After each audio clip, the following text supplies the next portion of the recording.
সকল সংবাদপত্র বন্ধ হয়ে গেছিল, যখন সকল কলকারখানাকে সরকারিভাবে কক্ষিগত করা হয়েছিল, সেই সকল জিনিসকে অবমুক্ত করে দেন এবং সবাইকে রাজনীতি করার সুযোগ করে দেন শহীদ রাষ্ট্রপতি জিয়াউর রহমান।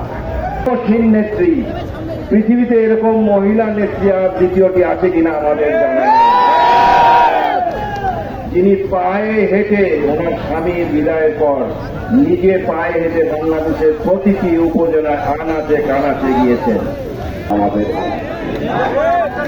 আজকে দেশের সার্বিক অবস্থা আপনারা দেখছেন, পত্র পত্রিকায় পড়ছেন, থেকে বিতাড়িত হয়েছে।